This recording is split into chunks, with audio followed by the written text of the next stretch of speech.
Next 9 news में आपका बहुत बहुत स्वागत है। मैं हूं आपके साथ अबरारुल हक रहमानी।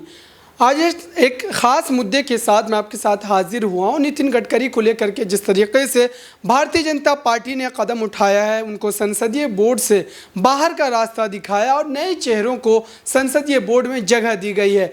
और इस परिवर्तन के बाद अब तमाम विपक्षी दल परेशान है कि आखिरकार भारतीय जनता पार्टी की रणनीति क्या है कि नितिन गडकरी जैसे सीनियर नेता को संसदीय बोर्ड से बाहर कर दिया गया और देवेंद्र फडणवीस साथ ही और कई नए चेहरों को शामिल किया गया। 2024 लोकसभा चुनाव से पहले लगातार भारतीय जनता पार्टी अपनी नई रणनीति के साथ चलने का काम कर रही है ताकि आने वाले चुनाव में लोकसभा में उनको किसी भी तरीके से एक भी सीट का नुकसान होता नहीं दिखे। इसी खास मुद्दे पर बात करने के लिए मेरे साथ मौजूद है क्रांति जी।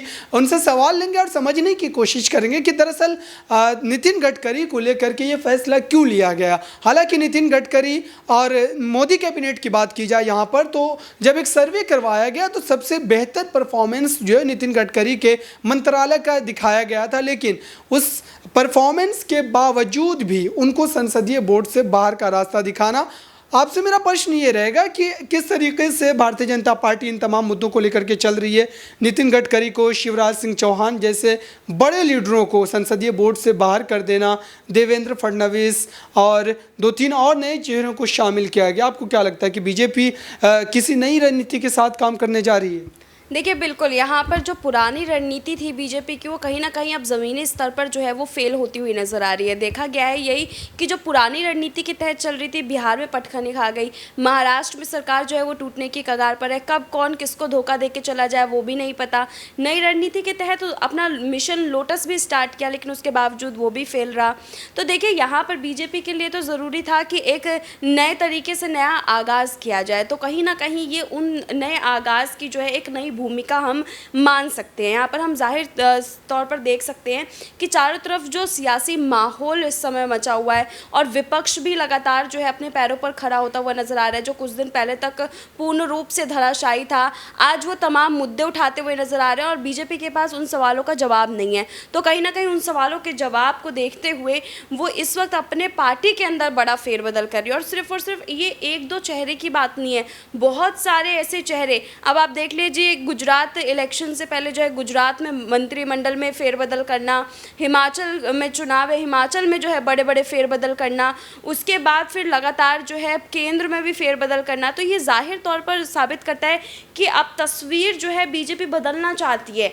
वो भगवे रंग को प्रेजेंट करना चाहती है लेकिन भगवे कलर से नहीं, वो दूसरा तरीका अपनाना चाहती है और वो तरीका कहीं ना कहीं ज़मीनी स्तर पर जो है एग्जीक्यूट करती हुई नज़र आ रही है। और यही वजह है कि आने वाले समय में बीजेपी अपनी नई रणनीति के तहत जो है अपना पूरा कार्यक्रम रखेगी और जिसके बाद जो है विपक्ष को एक और बड़ा झटका लग सकता है। क्योंकि देखिए वो चेहरे जो बीजेपी के लिए काफ़ी अहम माने जाते थे, जो शुरू से बीजेपी के साथ जुड़े हुए थे, बावजूद उसके उन चेहरों को जो है उनके पद से बर्खास्त करना वो सबसे बड़ी बात है। क्योंकि देखिए सब के सब अपने सत्ता में जो है अपनी कुर्सी की लड़ाई जो है वो लड़ते रहते हैं। उसके बाद भी अगर इतने बड़े बड़े चेहरे को उनकी कुर्सी से हटाया जा रहा है तो जाहिर सी बात है कि बीजेपी कोई बड़ा प्लान जो है वो तैयार कर रही है। इस मामले में एक नया एंगल जुड़ता नजर आ रहा है, देवेंद्र फडणवीस और तमाम नए चेहरों को जो शामिल किया गया। लेकिन अब सूत्रों के हवाले से बताया जा रहा है कि द्रौपदी मुर्मू ने नितिन गडकरी को लेकर के एक बयान जारी किया और कहीं ना कहीं नितिन गडकरी के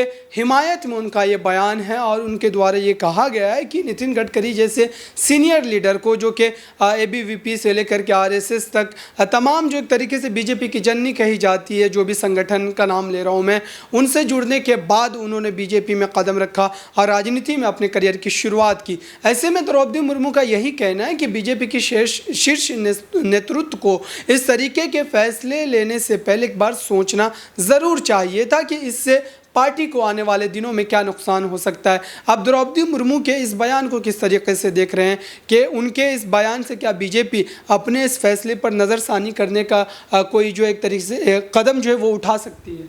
देखिए बिल्कुल, यहाँ पर द्रौपदी मुर्मू को लेकर के जो है तमाम तरह से चहलकदमी जो है चारों तरफ देखने को मिली थी। उसके बाद ये भी था कि द्रौपदी मुर्मू आखिरकार बीजेपी का नेतृत्व कैसे करेंगी, किस तरीके से बीजेपी जो है उनके नेतृत्व में आगे बढ़ेगा। लेकिन उसके बाद फिर लगातार जो है अपने अलग अलग प्लान्स जो है वो बीजेपी के साथ साझा करना, और उसके बाद फिर कहीं ना कहीं माना यही जा रहा है कि जो द्रौपदी मुर्मू हैं उनके जो प्लान्स हैं वो अगर बीजेपी उसको एग्जीक्यूट करती है तो ज़मीनी स्तर पर उनको इसका फ़ायदा ज़रूर मिलेगा। बिल्कुल आपने सही कहा कि द्रौपदी मुर्मू के इस हिमायत वाले बयान के बाद कहीं ना कहीं नितिन गडकरी को लेकर के जो उनके द्वारा बयान दिया गया है उससे अब भारतीय जनता पार्टी एक बार उस फैसले पर दोबारा गौर करने के बारे में सोचेगी।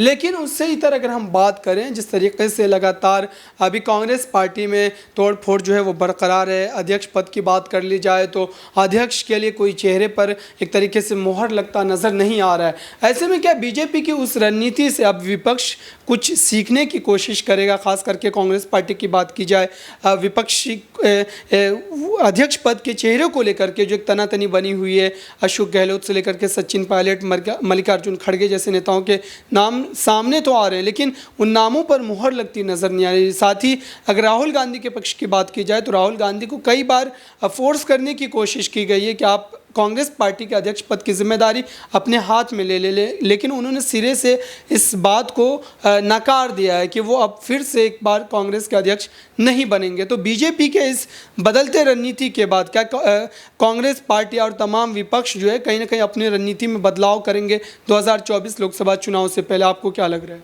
देखिए, बिल्कुल बीजेपी की नीति को देख करके यहाँ पर विपक्ष जो है एक बार फिर अपने पाँव पर खड़ा होता हुआ नजर आ रहा है, और जाहिर सी बात है क्योंकि देखिए अगर हम विपक्ष के चाल ढाल को देखें तो जो बीजेपी पहले अपना चुकी है जिन प्लान्स को, उनको अब वो एग्जीक्यूट करने की कोशिश कर रहे हैं। जिसमें आप देख लीजिए कि अगर हम आम आदमी पार्टी की बात कर लें, आम आदमी पार्टी जो है आदिवासी कार्ड खेल रही है गुजरात में, और तमाम जो है अपने सारे वादे जो है वो दिखा रही है। उसके अलावा कांग्रेस की बात कर ले तो कांग्रेस भी जो है वो महिला कार्ड खेल रही थी उपराष्ट्रपति चुनाव में। तो कहीं ना कहीं कॉपी तो ज़रूर बीजेपी को करने की कोशिश की जा रही है, और उन्हें ये भी बात मालूम है कि आने वाले समय में बीजेपी जो है अब एक नए तौर पर जो है वो सामने निकल करके आएगी। तो कहीं होता है कि जहर जो है वो जहर को काटता है, तो क्यों ना उन्हीं की नीति अपना करके उन्हीं की नीति को जो है वो काटा जाए, और विपक्ष जो है वो इसमें सफल होता हुआ भी नज़र आ रहा है। लेकिन विपक्ष की सबसे बड़ी कमज़ोरी ये है कि वो कोई भी फाइनल डिसीजन नहीं ले पाता है, अंत मौके पर आकर के जो है अपना अंतिम परिचय वो देने लग जाता है। अब देखिए यहाँ पर जब उपराष्ट्रपति चुनाव का समय आया था तो उस समय भी अंतिम दौर में आकर के नाम की घोषणा कर दी बिना किसी से चर्चा किए हुए। और कांग्रेस में जो सचिन पायलट, अशोक गहलोत, इन तमाम नेताओं को लेकर के बातें तो चल रही हैं लेकिन किसी के भी नाम की पुष्टि नहीं हो रही है। और अध्यक्ष पद चुनना सबसे ज़्यादा महत्वपूर्ण है क्योंकि सितंबर तक आप लोग को चुनना ही है। सितंबर में सोनिया गांधी इस्तीफा दे देंगे, उसके बाद फिर कौन संभालेगा कांग्रेस को? तो जाहिर सी बात है कि यहाँ पर कांग्रेस को संभालने के लिए एक ऐसे नेतृत्व की ज़रूरत है जो काम आए। लेकिन अभी तक जो है कांग्रेस वो डिसाइड नहीं कर पाई है, और देखना यही होगा कि आने वाले समय में क्या कुछ निकल के आए। बिल्कुल आपने सही कहा कि कांग्रेस पार्टी को अब भारतीय जनता पार्टी के उस रणनीति से कहीं ना कहीं सीख लेने की ज़रूरत है। लेकिन अब कांग्रेस और तमाम विपक्षी दल जो है अब इस नई रणनीति के खिलाफ अपनी पार्टी में क्या रणनीति बनाते हैं, 2024 लोकसभा चुनाव से पहले विपक्ष की क्या रणनीति होती है, ये भी देखने वाली बात होगी। और साथ ही नितिन गडकरी के खिलाफ इस फैसले को लेकर के अब क्या बीजेपी फिर से दोबारा एक बार मंथन करने के बारे में विचार करती है, ये भी देखने वाली बात होगी। फिलहाल के लिए इस खास कार्यक्रम में इतना ही। दीजिए मुझे इजाज़त। धन्यवाद।